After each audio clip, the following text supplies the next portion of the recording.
बिस्मिल्लाहिर्रहमानिर्रहीम। अस्सलाम वालेकुम बेटे, उम्मीद करता हूँ आप सब खैरियत से होंगे, खुश होंगे, अच्छे होंगे और बहुत ज़्यादा एफर्ट कर रहे होंगे। आज का जो हमारा काम है, आज हम डिस्कस करेंगे, आज का हमारा लेक्चर नंबर 9 जो है वो ऑसिलेशंस के ऊपर है कि ऑसिलेशन में क्या क्या चीज़ें हैं। और आप सब बच्चों को पता है एक बहुत ही इंपॉर्टेंट टॉपिक्स में से ये टॉपिक है ऑसिलेशन। इस पूरे चैप्टर के अंदर जो टॉपिक है वो बहुत इंपॉर्टेंट है और ये एक लॉन्ग चैप्टर है, इसमें मैक्सिमम मार्जिन है एमसीक्यूज़ के आने का। तो बहुत अच्छी तरह से सुनिएगा, बहुत अच्छी तरह से समझिएगा इस चैप्टर को जो आज हम डिस्कस करने लगे। तो स्टार्ट करते हैं ऑसिलेशन से। देखिए जी, आप सब बच्चों को पता है कि to and fro motion about a fixed point, इस तरह की मोशन के लिए आप वर्ड यूज करते हैं वाइब्रेटरी मोशन। जब भी कोई बॉडी किसी फिक्स पॉइंट के इर्द गिर्द अपने आप को मूव करवाती है, बार बार मूव करती है, just like pendulum, just like spring system. तो जब भी कोई बॉडी बार बार अपने आप को मूव करती है किसी फिक्स पॉइंट के गिर्द, तो उस केस में आप यूज करते हैं टू एंड फ्रो मोशन, जिसके लिए आप वर्ड यूज करते हैं वाइब्रेटरी मोशन। एक होती है पीरियोडिक मोशन। पीरियोडिक मोशन में आप कहते हैं कि body repeats itself in equal intervals of time। एक ऐसी मोशन जिसमें body equal intervals of time में खुद को एक जैसा रिपीट करे, उसके लिए आप वर्ड यूज करते हैं दैट इज पीरियोडिक मोशन। देखिए, अभी तक हमने सिर्फ दो चीजें डिस्कस की, वाइब्रेटरी मोशन और periodic motion. Vibratory motion to and fro को कहते हैं और पीरियोडिक मोशन किसी फिक्स पॉइंट के इर्द गिर्द बार बार अपनी मोशन को रिपीट करने को आप बोलते हैं पीरियोडिक मोशन। अब बड़ी मैं मेन चीज़ यहाँ पे लिखने लगा हूँ जो कि आपको पता होनी चाहिए कि every vibratory motion is periodic. Her vibratory motion periodic होती है। हमेशा कोई भी वाइब्रेटरी मोशन लोगे वो पीरियोडिक होगी, वो फिक्स होगी, उसका पता चलेगा कि उसमें एक रेगुलरिटी नजर आएगी। But every periodic motion may not vibratory.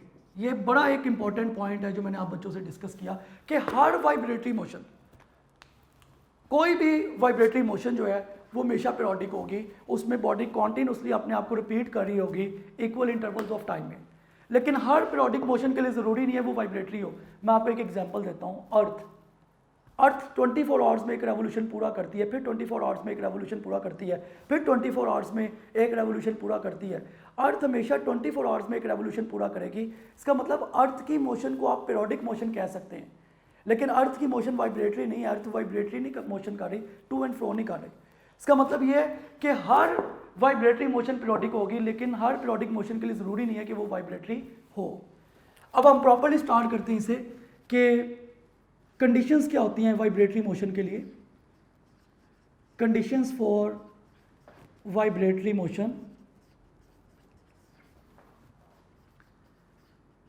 आप कहते हैं बॉडी वाइब्रेटरी मोशन कब करती है? जब वो इन कंडीशंस को सेटिस्फाई करे। देखें वो कंडीशंस क्या हैं कि बॉडी का मैस होना चाहिए, मैस कह लें या इनर्शिया कह लें, एक ही बात है। सिर्फ और सिर्फ वो बॉडी वाइब्रेटरी मोशन कर सकती है जिसकी इलास्टिसिटी होती है। इलास्टिसिटी होगी तो वो वाइब्रेटरी मोशन कर सकेगी, जिसके लिए आप वर्ड यूज़ करते हैं एसएचएम।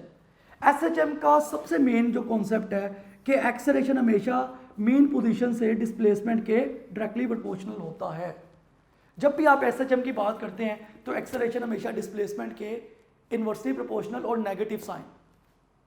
इसका मतलब नेगेटिव साइन का मतलब ये है कि आप एक बॉडी को मीन पोजीशन से एक्सट्रीम पोजीशन की तरफ लेके गए, लेकिन वो दोबारा से मीन की तरफ आती है, उसकी डायरेक्शन जो है वो टुवर्ड्स मीन पोजीशन होती है। इसीलिए आप कहते हैं एक्सेलरेशन और displacement directly proportional to each other. Last year paper में इसका ग्राफ आया, लास्ट ईयर की बात कर रहा हूँ, एक क्या 2019 में इसका जो है वो 18 है शायद या 19 है, उसमें इसका ग्राफ पूछा गया था पास पेपर्स में कि इसका ग्राफ क्या होगा। हमेशा याद रखें इसका ग्राफ आपने जब भी a और माइनस एक्स का बनाना है, यहाँ पे मैं प्लस एक्स ले लेता हूँ, यहाँ पे माइनस एक्स लेता हूँ, ये प्लस ए है, ये माइनस ए है मेरे पास। देखो एक वैल्यू पॉजिटिव है, एक वैल्यू नेगेटिव है। आपको पता है पहले क्वाड्रेंट में दोनों पॉजिटिव होते हैं, तीसरे क्वाड्रेंट में दोनों नेगेटिव होते हैं। इसका ग्राफ हमेशा आप ऐसे बनाएंगे, इस तरह से, ये इसका ग्राफ बनेगा। ये एक्सेलरेशन और डिस्प्लेसमेंट का ग्राफ है जो पास पेपर में आया है। याद रखें इसका कभी आपने ऐसे ड्रॉ नहीं करना। उसकी वजह यह है कि हमें एक पॉजिटिव चाहिए और एक नेगेटिव। अगर मैं इस तरह ड्रॉ करता तो यहाँ पे दोनों पॉजिटिव होते, यहाँ पे दोनों नेगेटिव होते। तो ये इस तरह से नहीं बन सकता। हमें ऐसे क्वाड्रेंट्स में लेके आना है जिसमें एक पॉजिटिव एक नेगेटिव, इसमें एक नेगेटिव एक पॉजिटिव, इसमें भी एक पॉजिटिव और एक नेगेटिव। तो ये SHM की ये condition, acceleration is directly proportional to displacement. अगर मैं एक सिंपल सी आपको डायग्राम से समझाता हूँ, एक सिंपल डायग्राम में कि ये आपके पास एक स्प्रिंग सिस्टम है, ये इसकी एक मेन पोजीशन आपके पास, इसी तरह से या कह लें आपके पास ये जो स्प्रिंग सिस्टम है, अगर मैं इसको थोड़ा मीन और एक्सट्रीम के केस में बनाता हूँ, ये आप कह लें इसकी एक मेन पोजीशन, ये इसकी एक्सट्रीम पोजीशन, ये एक्सट्रीम पोजीशन। मेन पोजीशन की जब भी हम बात करते हैं, मेन पोजीशन पे डिस्प्लेसमेंट जीरो होता है, वेलोसिटी मैक्सिमम होती है, एक्सेलरेशन भी जीरो होता है। क्योंकि जब डिस्प्लेसमेंट जीरो होगा जाहिर सी बात है एक्सेलरेशन भी जीरो होगा, लेकिन वेलोसिटी मैक्सिमम होगी। When you talk about extreme position, ये जो एक्सट्रीम पोजीशन है इसकी एक्सट्रीम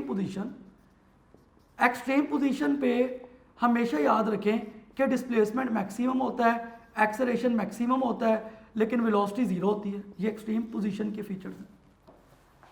तो एक्सट्रीम पोजीशन पे जब भी कोई बॉडी मूव कर रही है, SHM कर रही है, उसकी वेलोसिटी मिनिमम, उसका एक्सेलरेशन मैक्सिमम और डिस्प्लेसमेंट भी मैक्सिमम। यहाँ पे अब हम डिस्कस करते हैं हुक्स लॉ को, जो फर्स्ट लॉ है इसमें, इस चैप्टर में जो हम डिस्कस करने लगे हैं। हुक्स लॉ में क्या बताता है या हुक्स लॉ का क्या कॉन्सेप्ट है? हुक्स लॉ के मुताबिक हुक्स लॉ ये बताता है कि किसी भी बॉडी पे लगने वाली एक्सटर्नल फोर्स जो है वो हमेशा उसके डिस्प्लेसमेंट के डायरेक्टली प्रोपोर्शनल होगी। डिस्प्लेसमेंट में ज़्यादा चेंज आएगा, लगने वाली फोर्स भी ज़्यादा होगी। डिस्प्लेसमेंट में कम चेंज आएगा, लगने वाली फोर्स भी कम होगी। फोर्स कम लगा रहे हो, डिस्प्लेसमेंट भी कम चेंज होगा। फोर्स ज़्यादा लगा रहे हो, डिस्प्लेसमेंट भी ज़्यादा चेंज होगा। आप इसको ऐसे लिख सकते हैं कि external force is equal to minus kx। अगर मैं यहाँ से k की वैल्यू निकालता हूँ तो ये आती है मेरे पास F external divided by x, ये वैल्यू आएगी। k यहाँ पे कांस्टेंट है, इसके आप दो वर्ड यूज़ करते हैं। k को आप स्प्रिंग कांस्टेंट भी कहते हैं, मैं यहाँ पे लिख रहा हूँ कि k के लिए आप वर्ड यूज़ करते हैं स्प्रिंग कांस्टेंट। इसको आप, इसका दूसरा नाम जो है वो स्टिफनेस कांस्टेंट भी है, इसको आप स्टिफनेस कांस्टेंट भी बोलते हैं। k को स्प्रिंग कांस्टेंट कह लें, स्टिफनेस कांस्टेंट कह लें, एक ही बात है। अगर हम k की डिपेंडेंस चेक करते हैं कि k की डिपेंडेंस किसके ऊपर है, k किस किस के ऊपर डिपेंड करता है। k की नंबर वन पहली डिपेंडेंस जो है वो है नेचर ऑफ मटेरियल के ऊपर, कि आप किस तरह का मटेरियल यूज़ कर रहे हैं। जिस तरह का मटेरियल यूज़ करेंगे k की हमेशा वैसी वैल्यू होगी। नंबर टू पे जो k की डिपेंडेंस है वो है लेंथ के ऊपर। डिस्प्लेसमेंट कह लें, लेंथ कह लें। k is always inversely proportional to displacement. जितना ज़्यादा डिस्प्लेसमेंट होगा मीन्स के लेंथ होगी, k की वैल्यू उतनी कम होगी। जितना कम डिस्प्लेसमेंट होगा मीन्स के लेंथ होगी, k की वैल्यू उतनी ज़्यादा होगी। तो k जो है ये डिपेंड करता है, k की जो डिपेंडेंस है वो है डिस्प्लेसमेंट के ऊपर, मीन्स के लेंथ के ऊपर। उसके बाद अब हम यहाँ पे k से रिलेटेड डिफरेंट चीज़ें डिस्कस करते हैं। अगर मैं कहता हूँ एक MCQ से कि मेरे पास एक स्प्रिंग है जिसका स्प्रिंग कांस्टेंट k है। सपोज एक मेरे पास स्प्रिंग है, इसका स्प्रिंग कांस्टेंट k है मेरे पास, और इसकी जो टोटल लेंथ है यहाँ से लेके यहाँ तक वो x है। एक स्प्रिंग था, उसका स्प्रिंग कांस्टेंट k है, मास अटैच m है, और उसकी टोटल लेंथ x है। मैंने इस स्प्रिंग को कट कर दिया टू इक्वल पार्ट्स में, दरमियान में से इसे मैंने कट कर दिया स्प्रिंग को, cut in two equal parts. एक मेरे पास स्प्रिंग था जिसका स्प्रिंग कांस्टेंट k है, डिस्प्लेसमेंट x है, मीन्स के टोटल लेंथ x है। उस स्प्रिंग को टू इक्वल पार्ट्स में मैंने कट कर दिया। Then spring constant k for each part is दोबारा एमसीक्यू सुन लें कि आपके पास एक स्प्रिंग था जिसका स्प्रिंग कांस्टेंट के है, आपने उसको 2 पार्ट्स में कट कर दिया। अब हर हिस्से का स्प्रिंग कांस्टेंट कितना होगा, आपने हर पार्ट का स्प्रिंग कांस्टेंट बताना है। ऑप्शन आपके पास इस तरह से हैं जो मैं बोर्ड पे लिख रहा हूँ। अल्फा ऑप्शन आपके पास के, बीटा ऑप्शन आपके पास 2k, चार्ली ऑप्शन आपके पास k/2 और डेल्टा ऑप्शन आपके पास 3k। अब इस तरह के क्वेश्चन को सॉल्व कैसे करते हैं, देखिए जो स्टेटमेंट है उसके मुताबिक ही सॉल्व करें। क्वेश्चन में वो कह रहा है कि आपने स्प्रिंग के 2 पार्ट्स कर दिए। जब आप उसके 2 पार्ट्स कर देंगे, पहले टोटल लेंथ यानी कि आपके पास x थी डिस्प्लेसमेंट, जब 2 इक्वल पार्ट्स करोगे तो ये हिस्सा भी x/2 हो जाएगा और ये वाला पार्ट भी आपके पास x/2 हो जाएगा। इसका मतलब लेंथ इसकी भी हाफ हो गई, इसकी भी हाफ हो गई। हमने एक सिंगल पार्ट को डिस्कस करना है। अब आप स्प्रिंग कांस्टेंट निकालोगे, स्प्रिंग कांस्टेंट का फार्मूला आपके पास F/x, लेकिन चूंकि पहले टोटल लेंथ x थी, अब आपने उसको 2 पार्ट्स में कट किया, अब लेंथ आपके पास जो है वो x/2 हो गई। तो आप ऐसे लिखोगे k = F/x/2, क्योंकि 2 पार्ट्स में आपने उसको कट किया। अब क्या होगा देखें, ये 2 इधर डिवाइड हो रहा है, ऊपर आके जो है ये मल्टीप्लाई होगा, ये आपके पास वैल्यू रह जाएगी k = 2 × F/x। इसका मतलब जो नया स्प्रिंग कांस्टेंट है k' = 2 F/x, मुझे पता है k के इक्वल था, मैं इधर k लिख सकता हूँ। तो अगर हम स्प्रिंग को दरमियान में से 2 इक्वल पार्ट्स में कट करें, पहले स्प्रिंग कांस्टेंट k था, कट करने की वजह से एक हिस्से का स्प्रिंग कांस्टेंट अब डबल हो जाएगा, 2k हो जाएगा। मेथड मैंने आपसे शेयर कर दिया, k = F/x, x को आप हाफ कर दें, वैल्यू सब्स्टिट्यूट करें, आंसर आ जाएगा। एक तो तरीका ये, आप इसको डायरेक्ट भी देख सकते थे, आप इसको ऐसे भी सॉल्व कर सकते थे। आप कह सकते थे कि k is inversely proportional to x। अगर k x के इनवर्सली प्रोपोर्शनल है तो इसका मतलब ये है कि जब मैंने लेंथ को हाफ किया तो जाहिर सी बात है k की वैल्यू डबल हो जानी चाहिए। मैं सॉल्व किए बगैर भी आंसर बता सकता था कि जब मैंने लेंथ को हाफ कर दिया तो डिस्प्लेसमेंट डबल हो जाएगा। अंडरस्टूड है कि k जितना x को जितना कम करते जा रहे हैं, k की वैल्यू उतनी ज़्यादा होती चली जा रही। तो नेक्स्ट इससे रिलेटेड और चीज़ें अब डिस्कस करते हैं। अब हम स्प्रिंग के कॉम्बिनेशंस को डिस्कस करते हैं कि स्प्रिंग के कॉम्बिनेशंस क्या होते हैं या उसमें से क्या क्या आ सकता है। अगर मैं यहाँ पे कॉम्बिनेशंस ऑफ स्प्रिंग को डिस्कस करूं,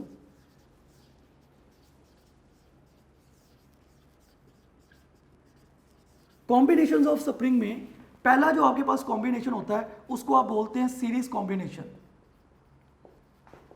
कि सीरीज कॉम्बिनेशन क्या होता है? सीरीज कॉम्बिनेशन में आप ये कहते हैं कि अगर आपके पास 2 स्प्रिंग हैं और उसको आपने सीरीज में अटैच किया हुआ है, मैं इसके एक ही लाइन में देखें, सीरीज में अटैच किया, यहाँ पे मैस है।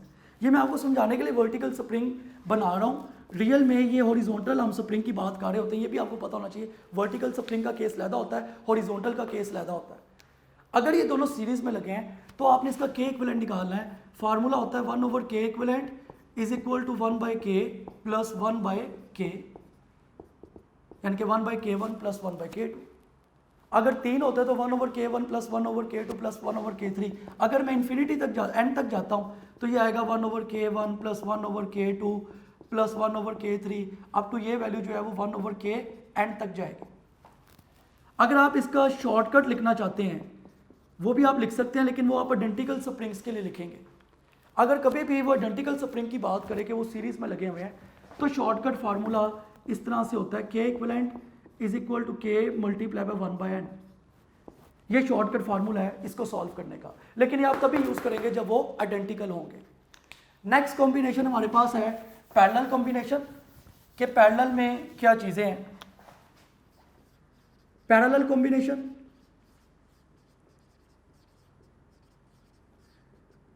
अगर हम कहते हैं कि आपके पास 2 स्प्रिंग है और वो दोनों पैरेलल में लगे हुए हैं, एक आपने इस तरह से लगाया हुआ है, मतलब दोनों में रिलेशन पैरेलल का है। यहाँ पे एक मैस अटैच कर लें, ये आपके पास k1, ये आपके पास k2। अगर आपने पैरेलल में लगाए हुए हैं तो उस केस में k इक्विवेलेंट किस तरह से आता है? इसका फार्मूला होता है k1 प्लस k2। ये डायरेक्ट फार्मूला आप इससे भी निकाल सकते हैं। अगर इसका शॉर्टकट आपने लिखना है आइडेंटिकल स्प्रिंग के लिए, शॉर्टकट फॉर आइडेंटिकल्स, तो वो फार्मूला होगा आपके पास k equivalent is equal to n multiply by k। ये फार्मूला भी आप यूज कर सकते हैं, इस तरह भी आप फाइंड आउट कर सकते हैं, ये फार्मूला भी यूज होता है। तो दोनों ही फार्मूला सही हैं, बेशक आप फर्स्ट वन यूज कर लें, बेशक आप सेकंड वन यूज कर लें। अब मैं इससे रिलेटेड एक एमसीक्यू डिस्कस करता हूं आप बच्चों से। मैं ये कहता हूं कि आप बच्चों के पास एक स्प्रिंग है, उसके साथ एक मैश अटैच था, आपने स्प्रिंग को 2 इक्वल पार्ट्स में कट कर दिया। गौर से सुने, एक स्प्रिंग है जिसका स्प्रिंग कांस्टेंट आपके पास k है और टोटल लेंथ आपके पास l है, l कह लें x कह लें। एक स्प्रिंग को आपने सेंटर में से कट किया, 2 इक्वल पार्ट्स में कट कर दिया। जो दो आपके पास पार्ट्स आए, 2 इक्वल पार्ट्स में जब कट होंगे इस तरह से 2 पार्ट्स आ जाएंगे, ये 2 पार्ट्स आपके पास आ गए। इन दोनों पार्ट्स को पहले आपने सीरीज में अटैच किया, फिर आपने पैरेलल में अटैच किया।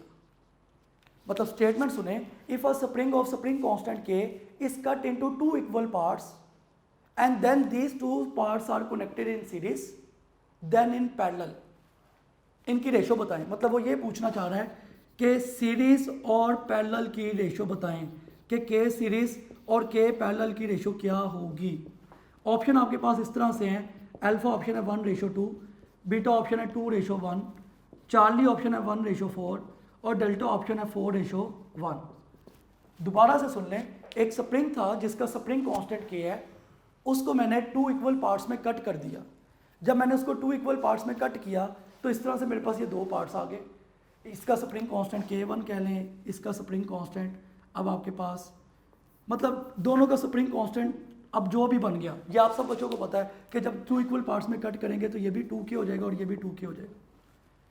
उसके बाद मैंने इन दोनों पार्ट्स को सीरीज में अटैच किया, देन पैरेलल में अटैच किया। इनकी रेशो बताएं कि एक स्प्रिंग कांस्टेंट था जिसका स्प्रिंग कांस्टेंट k, उसको मैंने 2 इक्वल पार्ट्स में कट किया और कट करने के बाद इन दोनों पार्ट्स को पहले सीरीज में कनेक्ट किया, बाद में पैरेलल में कनेक्ट किया। इनकी रेशो बताएं क्या आती है, ऑप्शन आपके सामने।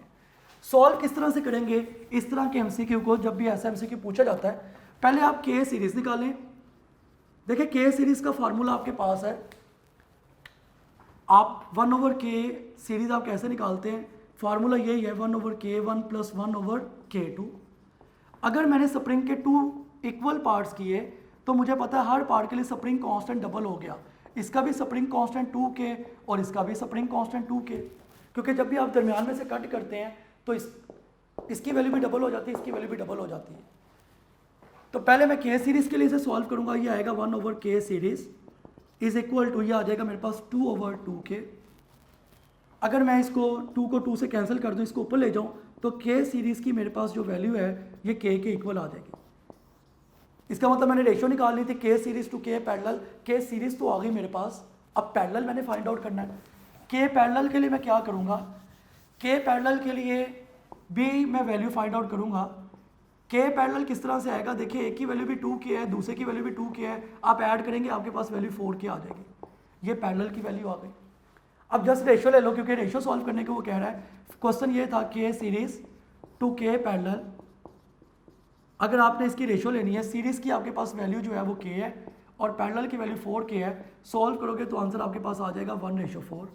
तो इसका जो राइट ऑप्शन आपके पास वो चार्ली है, 1:4। 1:4 इज राइट ऑप्शन। तो इस केस में 40 का राइट ऑप्शन होगा। तो इस तरह से आपको कोई भी चीज़ पूछी जाए, आपको इस कॉम्बिनेशन से रिलेटेड हर तरह के फार्मूलाज का पता होना चाहिए। नेक्स्ट हम डिस्कस करते हैं कि इंस्टेंटेनियस डिस्प्लेसमेंट क्या होता है। इंस्टेंटेनियस डिस्प्लेसमेंट, देखिए आपके पास कोई भी बॉडी है वो SHM कर रही है। जैसे मैं कहता हूं कि आपके पास पेंडुलम है, ये इसकी मेन पोजीशन है और ये इसकी एक्सट्रीम पोजीशन है, ठीक है। मेन और एक्सट्रीम के दरमियान कोई भी पॉइंट, किसी भी लम्हे का जो डिस्प्लेसमेंट होता है उसके लिए आप वर्ड यूज करते हैं instantaneous displacement. At any instant, किसी भी इंस्टेंट पे जो डिस्प्लेसमेंट होगा उसको आप बोलते हैं इंस्टेंटेनियस डिस्प्लेसमेंट। उसके बाद एम्पलीट्यूड क्या होता है, ये भी आपको पता होना चाहिए। एम्पलीट्यूड क्या है, आपके पास मेन और एक्सट्रीम के दरमियान जो मैक्सिमम डिस्टेंस है, देखें ये मेन पोजीशन है, ये एक्सट्रीम पोजीशन है, इनके दरमियान ये टोटल जो फासला होता है मेन से एक्सट्रीम तक जो मैक्सिमम डिस्टेंस है, इसको आप बोलते हैं एम्पलीट्यूड। ये एम्पलीट्यूड होता है। उसके बाद इसकी वाइब्रेशन क्या होती है, वाइब्रेशन का क्या कॉन्सेप्ट है। अगर हम वाइब्रेशन को डिस्कस करें, वाइब्रेशन क्या होती है, देखिए एक कंप्लीट राउंड ट्रिप। अगर मैं कहता हूँ एक मेरे पास पेंडुलम है, ये मेन पोजीशन थी, ये एक्सट्रीम पोजीशन है, ये भी एक्सट्रीम पोजीशन है, ये मीन, ये एक्सट्रीम, ये भी एक्सट्रीम। जब एक पेंडुलम, इसको आप पॉइंट ए कह लो, इसको बी कह लो, इसको सी कह लो, एक पेंडुलम पॉइंट सी से मूव करके ए पे आया और दोबारा सी पॉइंट के ऊपर आ गया, जो बॉडी जहां से चलती है उसी पॉइंट पे वापस आ जाए तो आप कहते हैं एक वाइब्रेशन कंप्लीट हो गई। जिस पॉइंट से बॉडी चलेगी उसी पॉइंट पे वापस आ जाएगी तो एक वाइब्रेशन कंप्लीट होगी। एक वाइब्रेशन में जो टोटल डिस्टेंस होता है, या मैं इस तरह लिख लें कि डिस्टेंस इन वन वाइब्रेशन, एक वाइब्रेशन में डिस्टेंस कितना होगा, देखिए यहाँ से यहाँ तक एक्स नॉट कह लो, इसको भी यहाँ से यहाँ तक एक्स नॉट कह लो, एक वाइब्रेशन का जो डिस्टेंस है वो हमेशा होगा 4x नॉट। अगर मैं डिस्प्लेसमेंट की बात करता हूँ तो डिस्प्लेसमेंट जीरो होगा, क्यों? क्योंकि बॉडी यहाँ से चली और यहाँ पे वापस आ गई तो डिस्प्लेसमेंट जो है वो जीरो आएगा, उसकी वैल्यू जीरो होगी। नेक्स्ट है हमारे पास टाइम पीरियड क्या होता है और फ्रीक्वेंसी क्या होती है, उसको हम डिस्कस करने लगे। देखिए टाइम पीरियड क्या है, time required for complete one vibration, एक वाइब्रेशन के लिए जो आपको टाइम चाहिए होता है उसको आप टाइम पीरियड कहते हैं, और उसका फार्मूला होता है T = 1/f। टाइम पीरियड और फ्रीक्वेंसी हमेशा एक दूसरे के रेसिप्रोकल होते हैं, ये याद रखिएगा। जितना टाइम पीरियड कम होगा उतनी फ्रीक्वेंसी ज़्यादा होगा। मैं यहाँ पे एक आपको MCQ और करवाता हूँ फ्रीक्वेंसी का कॉन्सेप्ट समझाने के लिए। मैं कहता हूँ कि यह आपके पास एक डायग्राम है, इतने हिस्से का स्प्रिंग कांस्टेंट K/4 है और इतने पार्ट का स्प्रिंग कांस्टेंट K/5। एक डायग्राम है जिसमें एक स्प्रिंग है, उसका इतना हिस्से का स्प्रिंग कांस्टेंट K/4, इतने हिस्से का K/5 और ये सीरीज में लगे हैं। अब बताएं इसकी फ्रीक्वेंसी f डैश क्या होगी, फ्रीक्वेंसी क्या होगी। ऑप्शन मैं आपको दे रहा हूं कि आपके पास ऑप्शन ये है, अल्फा ऑप्शन है f, बीटा ऑप्शन है f/2, चार्ली ऑप्शन है f/3, डेल्टा ऑप्शन है 3f। यह आपने खुद सॉल्व करना है। अगर किसी बच्चे को इसमें प्रॉब्लम भी होगी, जिस तरह आपको कॉन्टैक्ट नंबर भी दे दिए होंगे यूनिक इंस्टीट्यूशन की तरफ से, टीचर्स के साथ डिस्कशन का भी आपको उन्होंने एक टाइम बता दिया है कि 7 to 9 या 6 to 8, जो भी आप सब बच्चों को एक स्पेसिफिक टाइम अलॉट किया उसमें आप ये मुझसे डिस्कस भी कर सकते हैं। तो ये आपने खुद सॉल्व करना है। MCQ सुन लें कि एक मेरे पास स्प्रिंग है जिसको हमने सीरीज में लगाया, इतने हिस्से का स्प्रिंग कांस्टेंट K/4 है, इतने पार्ट का स्प्रिंग कांस्टेंट K/5 है, फ्रीक्वेंसी क्या होगी। मैं इसका आंसर आपको बता देता हूँ, आंसर इसका चार्ली है। सॉल्व आपने खुद करना है, फ्रीक्वेंसी निकालनी है, इसकी टाइम पीरियड नहीं निकालना, फ्रीक्वेंसी निकालनी। ये सिर्फ इतनी डायग्राम है, ये स्प्रिंग कांस्टेंट, ये भी गिवन है, फ्रीक्वेंसी निकालें। नेक्स्ट है हमारे पास SHM and uniform circular motion, कि SHM और यूनिफॉर्म सर्कुलर मोशन क्या होती है या इसमें क्या रिलेशन होता है। SHM and uniform circular motion,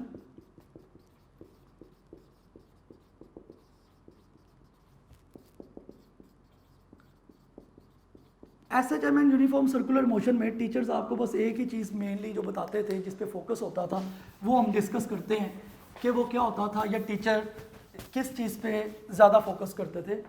इसमें आपको ना टीचर्स एक डायग्राम से समझाते थे, जो बुक की डायग्राम है जो मैं बनाने लगा हूँ, इसको आप N कह लें, ये पॉइंट P है, ये पॉइंट O है, इसको A कह लें आप। उसके बाद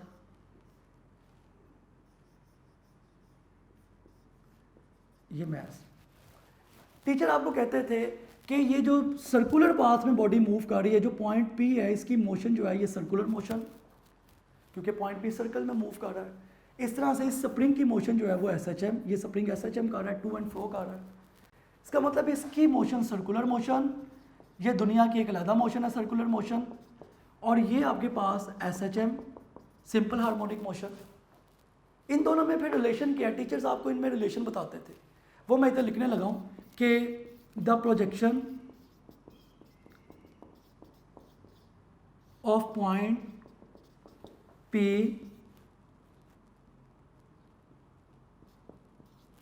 is doing SHM along the diameter DE। ये टीचर आपको कौन सा बताते थे। टीचर कहते थे पॉइंट P की मोशन सर्कुलर मोशन है और ये स्प्रिंग की मोशन SHM है, लेकिन जो पॉइंट P का प्रोजेक्शन है, जो साया है, ये प्रोजेक्शन, ये पॉइंट P का जो प्रोजेक्शन है, जो साया, जब ये पॉइंट P का जो साया है ना, it feel like to doing SHM, ये ऐसा लगता है कि जैसे SHM कर रहा है। तो जो भी पॉइंट पी का प्रोजेक्शन होगा वो हमेशा SHM कर रहा होगा। ये जस्ट आपने रिलेशन याद रखना कि SHM दुनिया की लैदा मोशन, सर्कुलर मोशन दुनिया की लैदा मोशन, लेकिन जो बॉडी SHM कर रही है उसका साया हमेशा जो है, जो बॉडी सर्कुलर पाथ में मूव कर रही है उसका जो साया हमेशा जो प्रोजेक्शन है वो SHM कर रहा होता है। उसके बाद है जी हम डिस्कस करते हैं इंस्टेंटेनियस डिस्प्लेसमेंट को अब डिटेल से कि इंस्टेंटेनियस डिस्प्लेसमेंट क्या होता है। इंस्टेंटेनियस डिस्प्लेसमेंट की टीचर आपको एक क्वेश्चन पढ़ाते थे, x is equal to x not, जो आपके पास इसकी जनरल आपने एक क्वेश्चन पढ़ी थी, x is equal to x not sine theta. इसका मतलब अगर मैं यहाँ पे थीटा की वैल्यू चेंज करता, जो मैं कहता हूँ थीटा की वैल्यू 0 है तो x की वैल्यू भी 0 होगी। अगर मैं कहता हूँ थीटा की वैल्यू 90 है तो x की वैल्यू जो है वो मैक्सिमम होगी x नॉट। अगर थीटा की वैल्यू 180 है तो इस केस में x की वैल्यू अगेन 0 होगी। आप एंगल थीटा को चेंज करते जाएं, वैल्यू सारी की सारी चेंज होती चली जाएंगी। इसी तरह से अगर मैं इस फार्मूला को मज़ीद चेंज करके लिखता हूँ, मतलब अगर मैं इसको फर्दर चेंज करता हूँ तो देखिए इसको आप, इसमें क्या क्या चीज़ें हैं। देखो ये फार्मूला है x is equal to x not sine theta. मैं इसको इक्वेशन 1 बना लेता हूँ। मुझे पता है कि थीटा जो है वो ओमेगा टी के इक्वल होता है।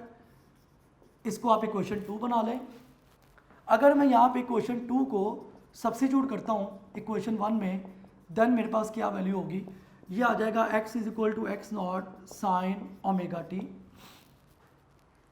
ओमेगा जो है वो आप बच्चों को पता है कि एंगुलर फ्रीक्वेंसी है या एंगुलर वेलोसिटी कह सकते हैं, इस केस में एंगुलर फ्रीक्वेंसी के तौर पर यूज़ हो रही है। तो आप इसको लिखते हैं x is equal to x not sine omega की वैल्यू है 2 pi over T into t, क्योंकि ओमेगा 2 पाई ओवर टी के इक्वल होता है। अब ये भी फार्मूला इंस्टेंटेनियस डिस्प्लेसमेंट का ही है। मैंने सिंपली क्या किया, थीटा की जगह ओमेगा टी लगाया और ओमेगा की जगह 2 पाई ओवर टी लगा दिया, तो ये फार्मूला बन गया। इस फार्मूले में टी बच्चों इंस्टेंटेनियस टाइम को रिप्रेजेंट करता है और कैपिटल टी जो है ये टाइम पीरियड को रिप्रेजेंट करता है, जो टोटल टाइम है। अगर इस फार्मूले के मुताबिक आप स्मॉल टी को चेंज करते जाएंगे तो सारी वैल्यूज चेंज होती जाएंगी। ये भी आपने करके देखना है। मैं कहता हूँ अगर स्मॉल टी की वैल्यू 0 है तो x की वैल्यू 0 आएगी। अगर t की वैल्यू जो है वो t/4 है तो इस केस में x की value x not sine 2 pi over T into small t की जगह पे आप t/4 लिखेंगे, क्योंकि इंस्टेंटेनियस टाइम टोटल टाइम का 1/4 भी हो सकता है, इंस्टेंटेनियस टाइम टोटल टाइम का हाफ भी हो सकता है, इंस्टेंटेनियस टाइम टोटल टाइम का 1/3 भी हो सकता है, कुछ भी पॉसिबिलिटी है। तो अगर आप इसको चेंज करते जाएं, देखें ये यहाँ से टी से कैंसिल आउट होगा, 2 2s are 4, ये बच गया x is equal to x not sine पाई/2। साइन पाई/2 का मतलब 180 डिवाइडेड बाई 2 90 डिग्री, तो x की वैल्यू यहाँ पे मैक्सिमम हो जाएगी, x is equal to x naught. इस तरह ये different values t is equal to t/2 पे भी आप निकाल के खुद चेक करें, t is equal to t पे भी निकाल के, ये सारी वैल्यूज आपने खुद फाइंड आउट करनी है। इसी फार्मूले में t की जगह t/2 लगा के देखें क्या वैल्यू आती है, फिर t की जगह कैपिटल T लगा के देखें क्या वैल्यू आती है। ये सारी वैल्यूज आपने निकालनी।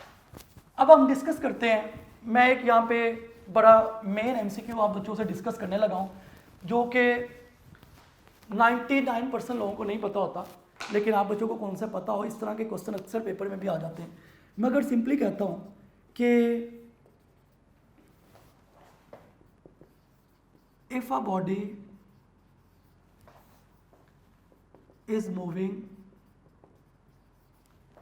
from main position to extreme position in such a way that its displacement is half of its maximum value, then time is। Question की स्टेटमेंट पढ़ें कि एक बॉडी मीन से एक्सट्रीम की तरफ जा रही है और वो हाफ पोजीशन पे पहुंची है। मैं पहले इसके ऑप्शन लिख लूँ। ये आपके पास ऑप्शन है, अल्फा ऑप्शन है t/12, बीटा ऑप्शन आपके पास t/6, चार्ली ऑप्शन आपके पास t/8 और डेल्टा ऑप्शन आपके पास t/9।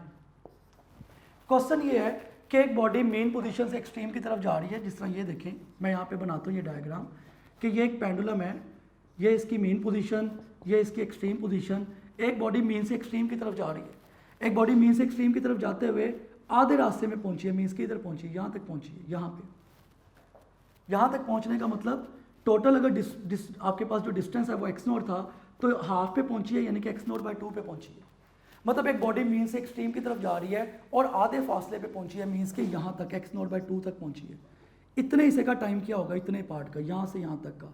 दोबारा सुन लें कि एक बॉडी मीन से एक्सट्रीम की तरफ जा रही है, हाफ वे पे पहुंची है, तो हाफ वे का जो टाइम है वो क्या होगा, ये ऑप्शन आपके सामने।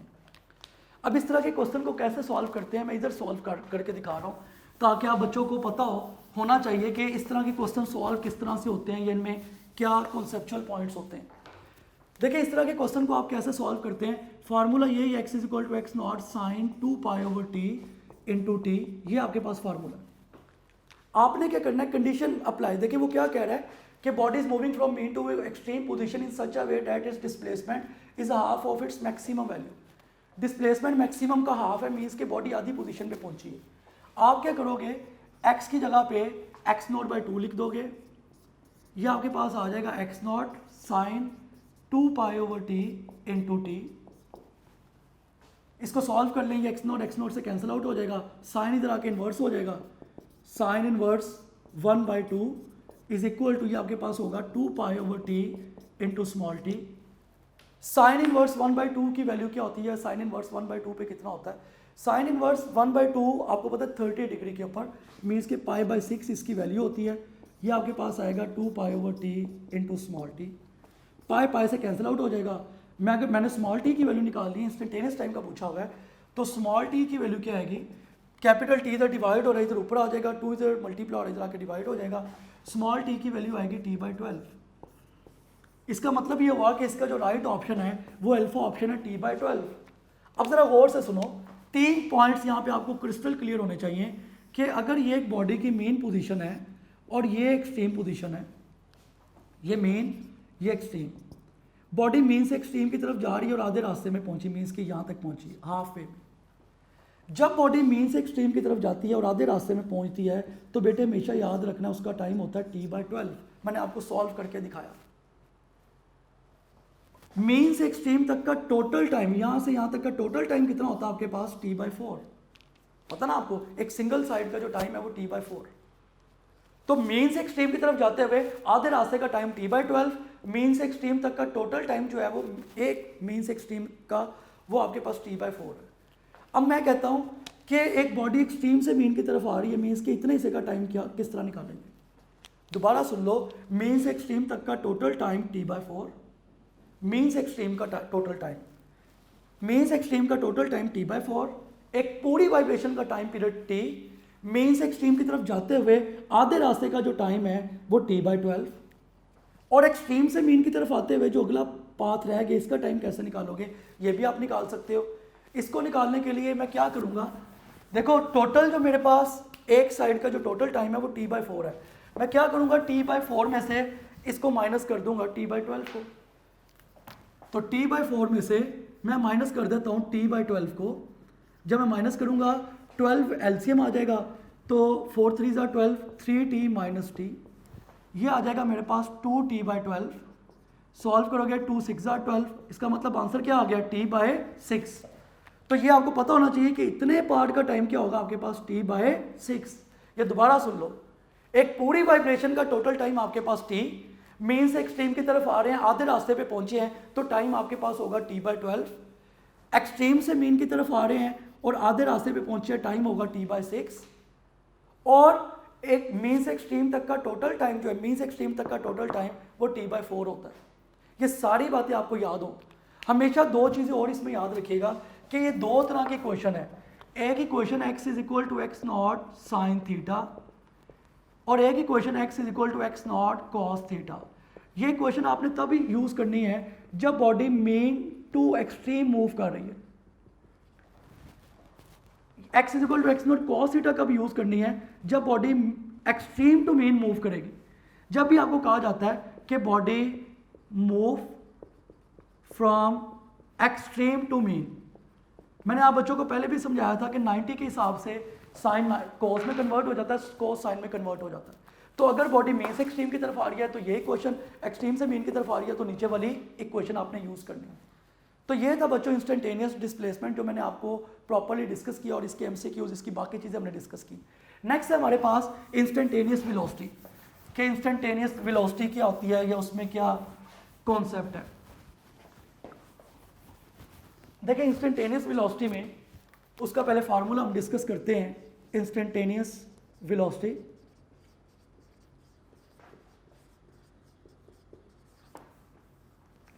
इंस्टेंटेनियस वेलोसिटी का जनरल फार्मूला होता है v is equal to v not cos theta. यहाँ पे आप थीटा की वैल्यूज चेंज करते जाएं। मैं कहता हूँ थीटा की वैल्यू 0 है तो v इज इक्वल टू आपके पास वी नॉट। अगर थीटा की वैल्यू 90 डिग्री है तो v आपके पास 0 हो जाएगा। अगर थीटा की वैल्यू 180 है तो v आपके पास माइनस वी नॉट होगा। ये सारी वैल्यूज़ का आपको पता होना चाहिए। इसी तरह से इसका जनरल फार्मूला होता है इंस्टेंटेनियस वेलोसिटी का v is equal to omega square root x not square minus x square. इस फार्मूले के मुताबिक अगर मैं डिस्कस करता हूँ मेन पोजीशन को, मेन पर क्या होता है, जब आप मेन पोजीशन की बात करते हैं तो डिस्प्लेसमेंट 0 होता है, क्योंकि बॉडी मेन पोजीशन पे अभी मूव ही नहीं की। अगर इस इधर आप x की जगह 0 लगाओगे तो ये मैक्सिमम वेलोसिटी आ जाएगी ओमेगा एक्स नॉट। तो यहाँ से हमें ये भी पता चल रहा है कि मेन पोजीशन पे डिस्प्लेसमेंट 0 होता है और वेलोसिटी जो है वो मैक्सिमम होती है। अगर मैं बात करता हूँ eight extreme position, extreme position पे क्या होगा, एक्सट्रीम पोजीशन पे डिस्प्लेसमेंट हमेशा मैक्सिमम होता है। मैं एक्स की जगह पे एक्स नॉट लिख रहा हूँ क्योंकि डिस्प्लेसमेंट मैक्सिमम। जब डिस्प्लेसमेंट मैक्सिमम होगा तो आप एक्स की जगह पे जब एक्स नॉट लिखोगे तो x not square minus x not square, velocity minimum आएगी और मिनिमम वेलोसिटी कितनी होगी, 0। तो ये दोनों चीज़ें वेलोसिटी से रिलेटेड आपको पता हो। थर्ड आपके पास है, मतलब आपको खुद देखें इसमें आपको कोई भी एमसीक्यू आ जाए, देखें जिस पे ये फार्मूला फिट बैठ रहा है ये फार्मूला लगा दें, ये नहीं फिट बैठ रहा ये फार्मूला ये लगा दें। आपने डाटा के मुताबिक देखना कि कौन सा फार्मूला फिट बैठ रहा है, वो आपने फार्मूला लगाना, आंसर आ जाए। नेक्स्ट आपके पास है इंस्टेंटेनियस एक्सेलरेशन। इंस्टेंटेनियस एक्सेलरेशन क्या होता है, देखिए इंस्टेंटेनियस एक्सेलरेशन में आपने फार्मूला पढ़ा a is equal to minus omega square x. ये इंस्टेंटेनियस एक्सेलरेशन का एक जनरल फार्मूला है। जब भी आप इसको सॉल्व करेंगे, इंस्टेंटेनियस एक्सेलरेशन पे भी मैं 2 केसेस डिस्कस करता हूँ। मेन पोजीशन पे क्या होता है, डिस्प्लेसमेंट 0 होता है, और अगर इस फार्मूले के मुताबिक मैं 0 लगाऊंगा तो एक्सेलरेशन भी कितना आ जाएगा, 0। एक्सट्रीम पोजीशन पे क्या होता है, अगर मैं यहाँ पे एक्सट्रीम पोजीशन की बात करता हूँ तो एक्सट्रीम पोजीशन पे डिस्प्लेसमेंट जो है वो मैक्सिमम होता है। इसका मतलब एक्सेलरेशन भी आपके पास मैक्सिमम होगा, a is equal to minus omega square, a maximum is equal to minus omega square x not. तो मेन पोजीशन पे displacement 0, acceleration minimum. Extreme position पे डिस्प्लेसमेंट मैक्सिमम तो एक्सेलरेशन भी मैक्सिमम। ये सारी चीज़ें थी। इंस्टेंटेनियस वेलोसिटी भी हमने डिस्कस की, एक्सेलरेशन भी। अब हम इसके ग्राफ बनाते हैं। बच्चों ये ग्राफ बड़े ध्यान से आप देखें, मैं इसका ग्राफ बना रहा हूँ विद रिस्पेक्ट टू टाइम। इनके 3 तरह के जो ग्राफ बनेंगे वो मैं यहाँ पे प्लॉट करने लगा हूँ। देखिए मैंने एक बड़ी सी यहाँ पे लाइन लगा रहा हूँ,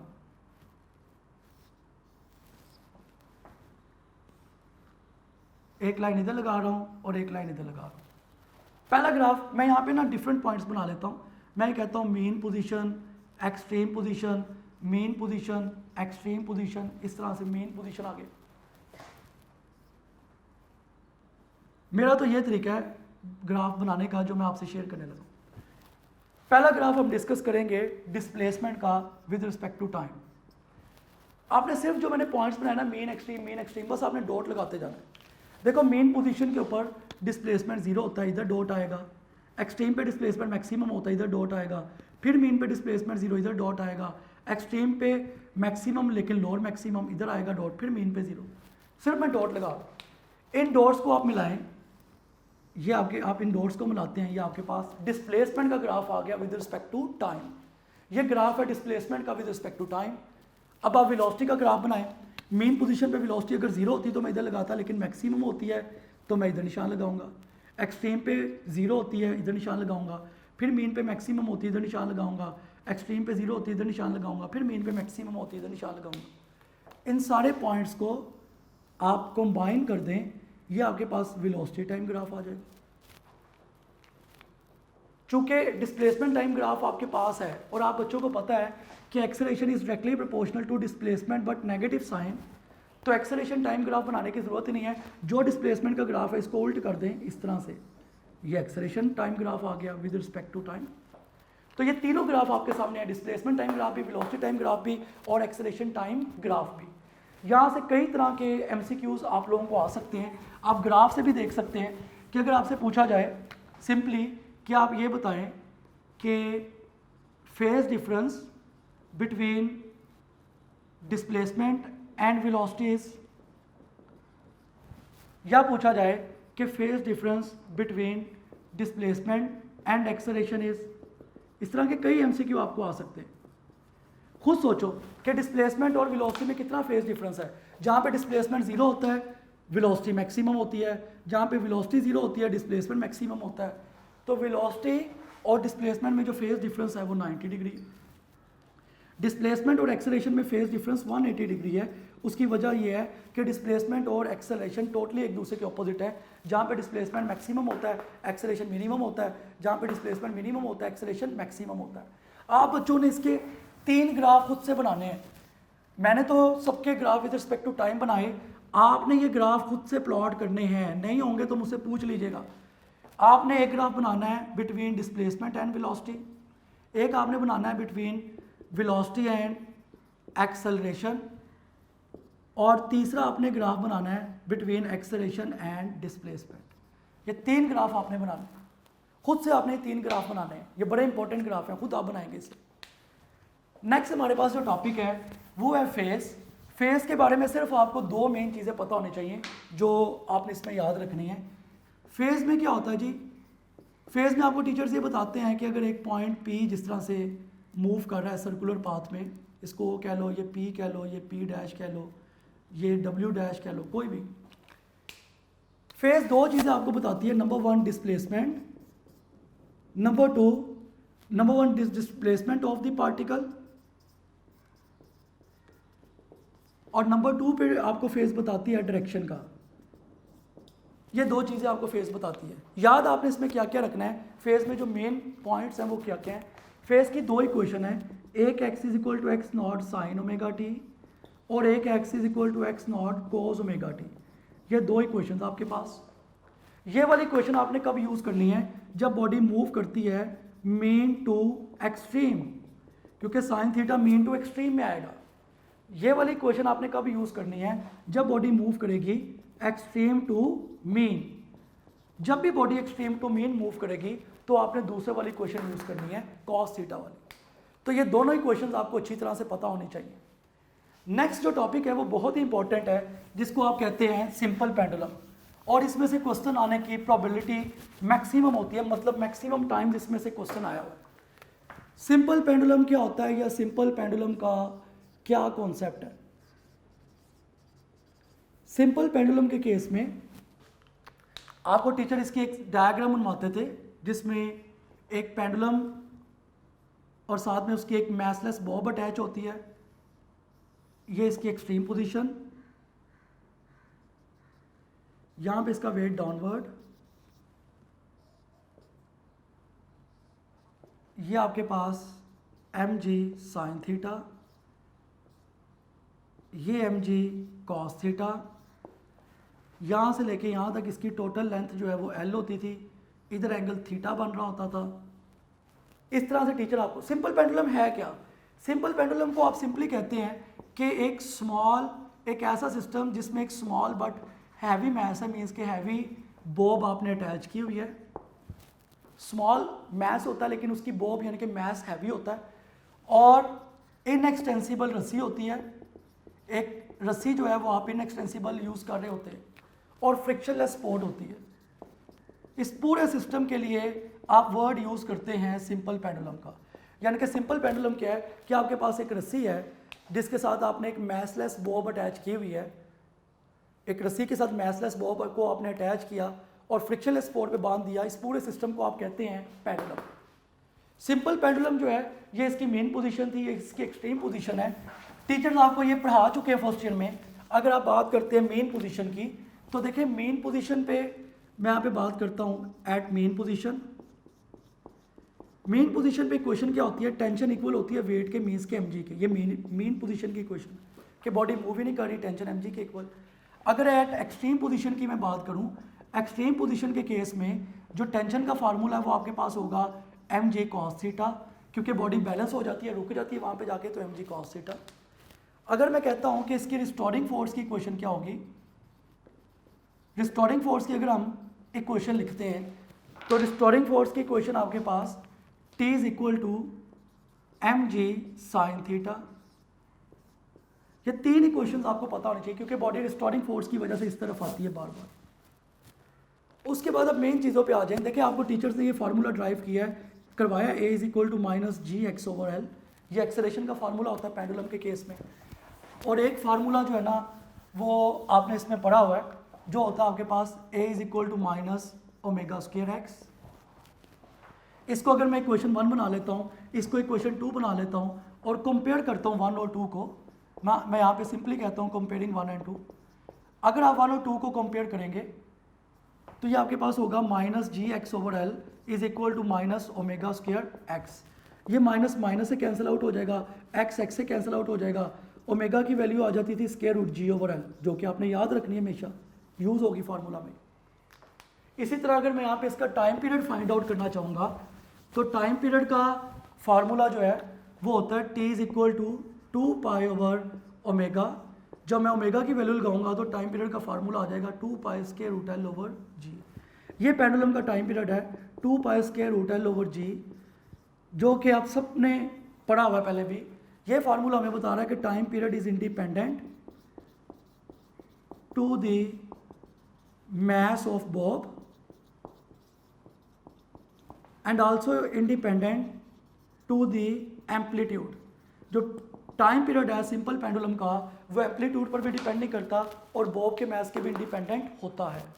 अगर मैं इसकी यहाँ पे अब डिफरेंट वेरिएशंस को डिस्कस करूँ कि इसमें क्या क्या चीज़ें हैं या किस किस तरह से इसमें पूछा जा सकता है, तो देखो यहाँ से आपको पता चल रहा है टाइम पीरियड जो है वो लेंथ के स्क्वायर रूट के डायरेक्टली प्रोपोर्शनल है टाइम पीरियड। इसी तरह से आप इसका अगर रिलेशन बनाएं तो आप ऐसे बनाएंगे T1 over T2 is equal to square root L1 over L2, ये टाइम पीरियड का रिलेशन बनेगा। मैं यहाँ पे एक सिंपल सा MCQ डिस्कस करता हूँ, मतलब इससे आपको ये पता चल रहा है कि अगर आपको लेंथ दी हो तो आप टाइम पीरियड की रेशियो आसानी से निकाल सकते हैं।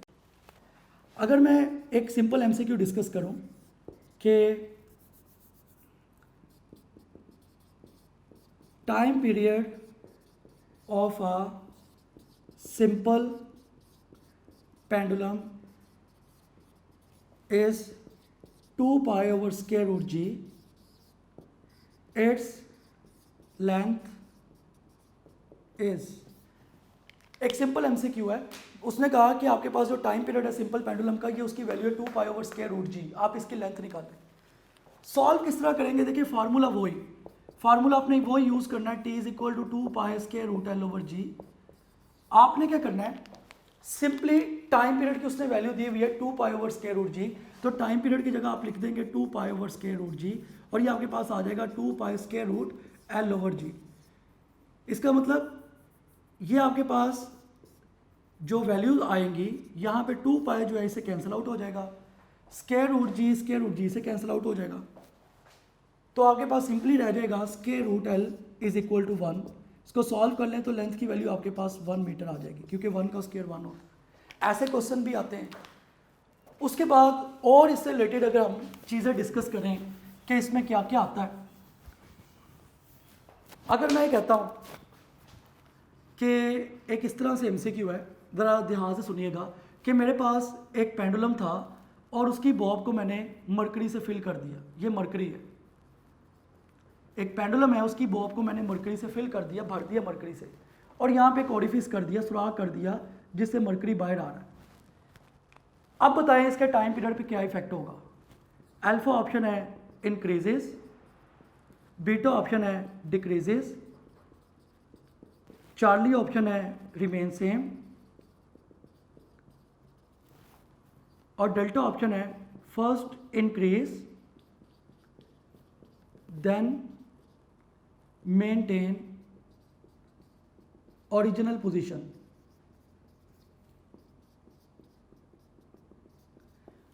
क्वेश्चन दोबारा सुने कि मेरे पास एक पेंडुलम है जिसकी बॉब को मैंने मरकरी से भरा हुआ है और इसमें एक ऑरिफिस है, सुराख है, जिससे पेंडुलम जिससे मरकरी बाहर निकल रहा है। अब मुझे बताएं कि इसके टाइम पीरियड पर क्या इफेक्ट होगा। इस तरह के एमसीक्यू को कैसे सॉल्व करते हैं, देखिए पेंडुलम की लेंथ आप हमेशा यहाँ से लेके यहाँ तक लेते हैं, सेंटर तक। अगर उससे मरकरी बाहर निकल रहा है तो इसका सेंटर ऑफ मैस नीचे की तरफ आ रहा है, यहाँ पे नीचे की तरफ। आप खुद सोचो कि एक बोतल है, उसमें आपने सुराख कर दिया, उससे पानी बाहर निकल रहा है, वो आहिस्ता आहिस्ता आहिस्ता आहिस्ता उसका लेवल नीचे की तरफ आता जा रहा है। जितना ज़्यादा मरकरी बाहर निकलता जाएगा, इसकी जो लेंथ है वो नीचे की तरफ आती जाएगी।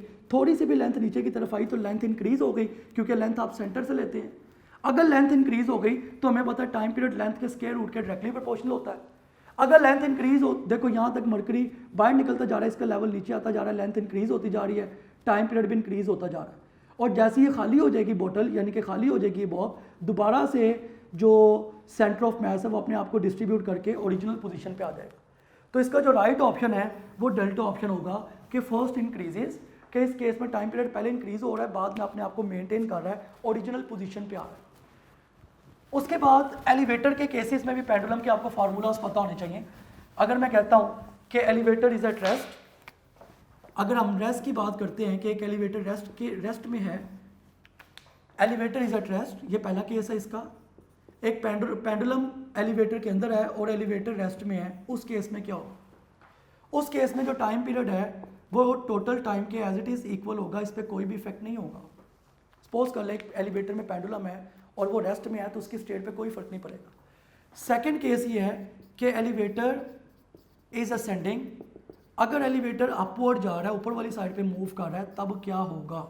अगर एलिवेटर ऊपर वाली साइड पे जा रहा है विद एक्सेलरेशन ए, जाहिर है वेरिएबल एक्सेलरेशन से मूव करेगा, कांस्टेंट से तो कोई इफेक्ट नहीं होगा। देन फार्मूला होता है 2 pi square root l over g plus a. ये दोबारा सुन लें, अगर एक पेंडुलम एलिवेटर के अंदर है और एलिवेटर अपवर्ड जा रहा है तो ये फार्मूला आप यूज करेंगे 2 pi square root l over g plus a. इसका मतलब फ्रैक्शन में वैल्यू ज़्यादा हो रही है तो टाइम पीरियड कम होता चला जा रहा है। थर्ड केस आप कर लें डिसेंडिंग का, कि अगर एलिवेटर डिसेंडिंग कर रहा है, मीन्स के नीचे वाली साइड पे आ रहा है, तब क्या होगा टाइम पीरियड के ऊपर इफेक्ट? अगर एलिवेटर डाउनवर्ड आ रहा है तो फार्मूला होगा 2 pi square root l over g minus a. इसका मतलब अब फ्रैक्शन में वैल्यू माइनस में, मीन्स के फ्रैक्शन में वैल्यू कम हो रही है, तो इसका मतलब टाइम पीरियड क्या हो रहा है बेटे? ज़्यादा हो रहा है। यहाँ पे टाइम पीरियड कम हो रहा था, यहाँ पे टाइम पीरियड ज़्यादा हो रहा है। और इसका लास्ट केस है जिसमें हम कहते हैं कि अगर एलिवेटर फ्री फॉल कर रहा है, अगर एलिवेटर फ्री फॉल करेगा, जब भी एलिवेटर फ्री फॉल करेगा उस केस में टाइम पीरियड जो है वो, उसका फार्मूला आप ये यूज़ करोगे 2 pi square root l over g minus a, जो कि मैंने डिसेंडिंग का यूज़ किया, क्योंकि जब एलिवेटर डाउनवर्ड मूव करेगा तो आप यही कहोगे कि एक्सेलरेशन जी के इक्वल हो गया, ए इज इक्वल टू जी। जब आप ए की जगह जी लिखोगे तो इस फार्मूला के मुताबिक आपके पास वैल्यू आएगी 2 pi square root l over g minus g, means की जो टाइम पीरियड है वो इन्फिनिटी हो जाएगा। अगर टाइम पीरियड इन्फिनिटी होगा तो फ्रीक्वेंसी जीरो हो जाएगी, क्योंकि फ्रीक्वेंसी टाइम पीरियड का रिवर्स होती है। तो ये था बच्चों पेंडुलम का टॉपिक जो मैंने आप बच्चों से डिस्कस किया। सेकंड लास्ट जो टॉपिक है वो है रेजोनेंस, कि रेजोनेंस क्या होती है। रेजोनेंस एक ऐसी कंडीशन का नाम है जिसमें आप कहते हैं कि अप्लाइड फोर्स की फ्रीक्वेंसी नेचुरल फोर्स के इक्वल हो जाए। कभी भी हम कहते हैं कि अप्लाइड फोर्स की फ्रीक्वेंसी नेचुरल फोर्स की फ्रीक्वेंसी के इक्वल हो गई तो इट मीन्स कि वहाँ पे रेजोनेंस होगी, इसको आप रेजोनेंस कहते हैं, वहाँ पे रेजोनेंस होती है। रेजोनेंस के केस में एम्पलीट्यूड भी इंक्रीज हो जाता है, एनर्जी भी इंक्रीज हो जाती है, क्योंकि जब भी अप्लाइड फोर्स की फ्रीक्वेंसी और ओरिजिनल फ्रीक्वेंसी के इक्वल होगी तो ये सारे प्रोसेस होंगे। एग्जांपल्स कौन सी है इनकी? माइक्रोवेव, माइक्रोवेव में भी रेजोनेंस होती है, रेडियो में भी रेजोनेंस होती है। और बुक में एक एग्जांपल लिखी हुई है कि सोल्जर्स को जब भी ब्रिज से वो गुजर रहे होते हैं तो मना किया जाता है कि वहाँ पे उन्होंने मार्च करते हुए नहीं जाना। वो क्यों मना किया जाता है? क्योंकि अगर वो वहाँ पे मार्च करते हुए जाएंगे तो उनके पाँव की फ्रीक्वेंसी ब्रिज की फ्रीक्वेंसी के साथ मैच हो जाएगी। जब भी उनके पाँव की फ्रीक्वेंसी ब्रिज की फ्रीक्वेंसी के साथ मैच हो जाएगी तो जाहिर सी बात है वहाँ पे एम्पलीट्यूड ज़्यादा हो जाएगा, रेजोनेंस हो जाएगी, तो ब्रिज डाउनवर्ड चला जाएगा, ब्रिज जो है वो नीचे की तरफ गिरेगा और जाहिर सी बात है ये सारे ऊपर चले जाएंगे ऊपर। तो ये मेन चीज़ है कि ये सोल्जर्स के सारे फीचर्स हैं जो आपको याद होने चाहिए। सेकंड आपके पास है एनर्जी कंजर्वेशन इन एसएचएम। ये लास्ट टॉपिक है और सबसे इंपॉर्टेंट टॉपिक है इस चैप्टर का। इसको बहुत ही अच्छी तरह से समझ लें। एनर्जी कंजर्वेशन इन एसएचएम का मतलब होता है कि टोटल एनर्जी हमेशा कंजर्व रहती है। आप जो मर्जी कर लें, एक फॉर्म से दूसरी फॉर्म में तो एनर्जी चेंज होती है, लेकिन उसकी टोटल अमाउंट हमेशा कंजर्व रहेगी, उसमें कोई भी चेंज नहीं आएगा। अब इसमें क्या होता है, आपको टीचर्स ने ये फार्मूलाज वहाँ पे ड्राइव करवाए थे कि एक्सट्रीम पोजीशन के ऊपर आपको पता है कि पोटेंशियल एनर्जी मैक्सिमम होती है। ये फार्मूला आपने याद रखना है कि अगर मैक्सिमम पोटेंशियल एनर्जी है तो फार्मूला होगा half k x not square. ये मैक्सिमम पोटेंशियल एनर्जी का फार्मूला है। एक्सट्रीम पोजीशन के ऊपर काइनेटिक एनर्जी जीरो होती है, इसलिए मैंने जीरो लिख दिया। मेन पोजीशन पे आ जाएं, मेन पोजीशन पे हमेशा पोटेंशियल एनर्जी जीरो होगी क्योंकि मेन पोजीशन पे कोई डिस्प्लेसमेंट ही नहीं है, और मेन पोजीशन पे काइनेटिक एनर्जी मैक्सिमम होगी half k x not square. इन दोनों केसेस में देखें, यहाँ पे potential energy directly proportional x not square के, और यहाँ पे काइनेटिक एनर्जी डायरेक्टली प्रोपोर्शनल है एक्स नॉट स्क्वायर के। उसके बाद आप ये देखें at any instant. At any instant का मतलब ये होता है कि ना तो वो मैक्सिमम वैल्यू है ना कोई मिनिमम। ज़रूरी तो नहीं कि स्प्रिंग मेन पोजीशन पे हो, ये भी ज़रूरी नहीं कि स्प्रिंग जो है वो एक्सट्रीम पोजीशन पे हो।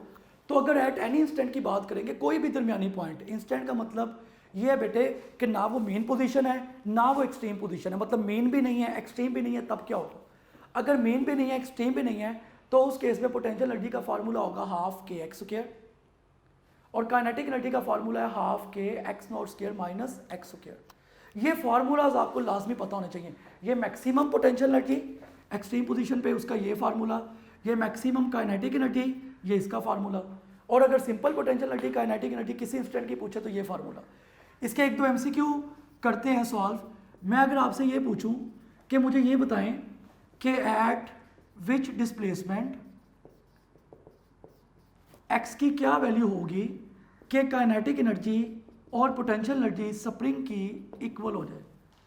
कि हम डिस्प्लेसमेंट की क्या वैल्यू रखें कि स्प्रिंग के केस में डिस्प्लेसमेंट की क्या वैल्यू हो, काइनेटिक एनर्जी पोटेंशियल एनर्जी के इक्वल आ जाए।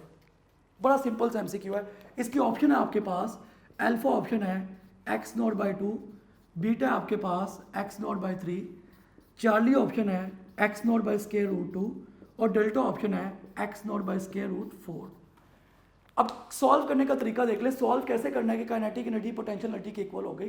भाई वो आपको जब बता रहा है काइनेटिक एनर्जी पोटेंशियल एनर्जी के इक्वल हो गई, ना वो मैक्सिमम का वर्ड यूज़ कर रहा है, इसका मतलब सिंपल काइनेटिक एनर्जी और पोटेंशियल इक्वल है। देखो ये काइनेटिक का फार्मूला है, ये पोटेंशियल का फार्मूला है।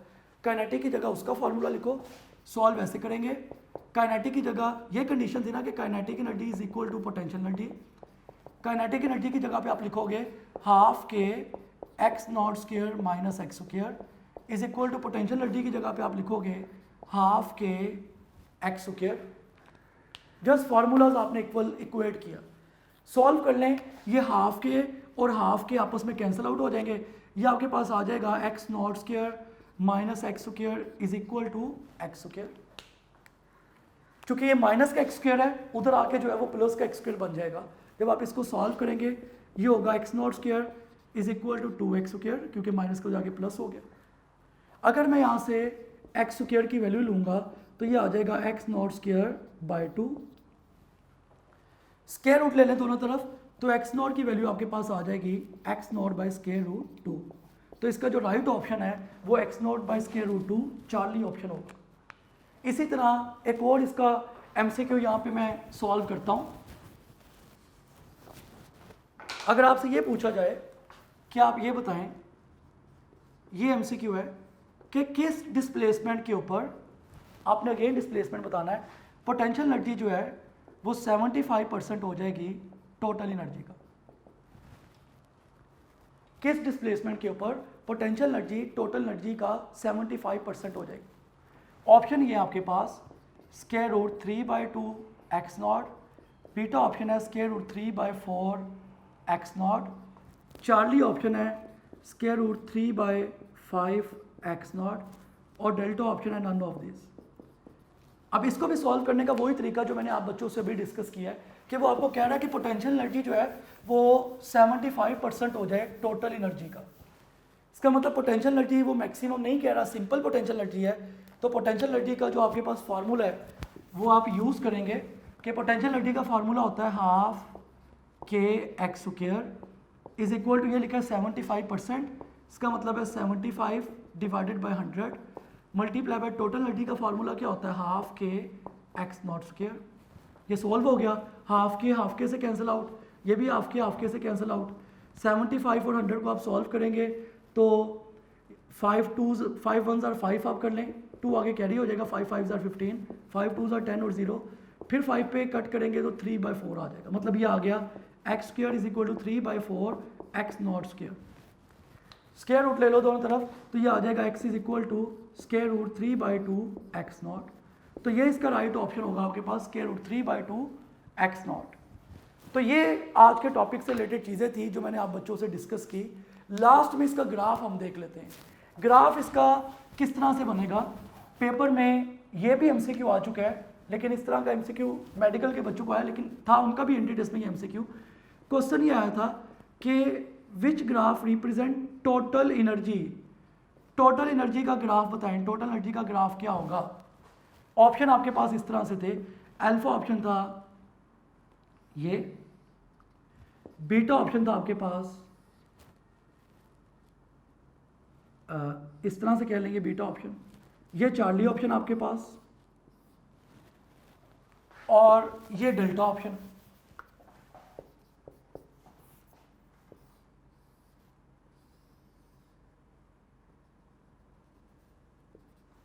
अब कैसे आप टोटल एनर्जी का ग्राफ लेंगे विद रिस्पेक्ट टू टाइम। तो बच्चे जो है ना वो मोस्टली ये सोच रहे होते हैं, ये बुक का ग्राफ है जिसमें आपको पता है अगर ये मेन पोजीशन अगर हम इसको मान लें तो इस मेन पोजीशन के मुताबिक ये वाली पोटेंशियल एनर्जी की कर्व होती है, ये वाली काइनेटिक एनर्जी की कर्व होती है, ये वाला हिस्सा -x0, ये वाला हिस्सा +x0। बच्चे जो है ना वो ये आंसर समझ रहे होते हैं, बेटे टोटल एनर्जी हमेशा कंजर्व, ये आंसर होगा। टोटल एनर्जी में तो चेंज ही नहीं आ रहा, जब टोटल एनर्जी में चेंज नहीं आ रहा तो ये इसका राइट ऑप्शन होगा चार्ली, कि वो कांस्टेंट है, उसमें कोई चेंज नहीं है। तो ये आज का था। लास्ट में एक चीज़ देख लीजिएगा, मैं आपको जो समझाना चाह रहा हूँ कि देखें टोटल एनर्जी की इक्वेशन आपके पास ये है, half k x not square, ये टोटल एनर्जी की इक्वेशन है। आप इसको फर्दर भी चेंज कर सकते हैं। स्प्रिंग कांस्टेंट के केस में ओमेगा की वैल्यू होती है स्क्वायर रूट के ओवर एम। अगर मैं यहाँ से के की वैल्यू निकालता हूँ, इसको आप इक्वेशन 1 बना लें, इक्वेशन 2 से मैं के की वैल्यू निकालता हूँ, वो आएगी ओमेगा स्क्वायर एम। अगर इस वैल्यू को मैं इसमें सब्स्टिट्यूट करूँ, इक्वेशन इसको आप 2 बना लें, के की वैल्यू को मैं इसमें लगाऊँ, तो टोटल एनर्जी का फार्मूला आएगा हाफ के की जगह पे आ जाएगा ओमेगा स्क्वायर एम, और आगे लिखा हुआ एक्स नॉट स्क्वायर। ये टोटल एनर्जी का फार्मूला ऐसे भी लिखा जा सकता है। ये वो बड़ा मेन पॉइंट है, इससे रिलेटेड भी एमसीक्यू है जो मैंने आपको टॉपिक के लास्ट में बताया कि ये टोटल एनर्जी का फार्मूला ओमेगा स्क्वायर रूट के ओवर एम के इक्वल होता है। मैंने वैल्यू लगाई, निकाली और इस तरह से लिख दिया। तो ये बेटे आज का चैप्टर था जो हमने प्रॉपर्ली डिस्कस किया, चैप्टर 7। उसके मैक्सिमम एमसीक्यूज डिस्कस किए, ईच एंड एवरी फैक्टर को हमने डिस्कस किया, पास पेपर के एमसीक्यूज देखे, ग्राफ देखे, डिफरेंट कॉन्सेप्ट देखे। आप बच्चों ने इसको अच्छी तरह से पढ़ना भी है, इसके एमसीक्यूज भी सॉल्व करने हैं, और पास पेपर्स के एमसीक्यूज को भी इंपॉर्टेंस देनी है। इसके टेस्ट की बहुत अच्छी तरह तैयारी करें। पहले टेस्ट आपने खुद सॉल्व करना है, फिर टेस्ट डिस्कशन सुननी है। तब तक के लिए बच्चों अल्लाह हाफिज़। इंशाल्लाह ताला हम नेक्स्ट लेक्चर में चैप्टर 8 को डिस्कस करेंगे। अपना ख्याल रखिएगा बच्चों, अल्लाह हाफिज़।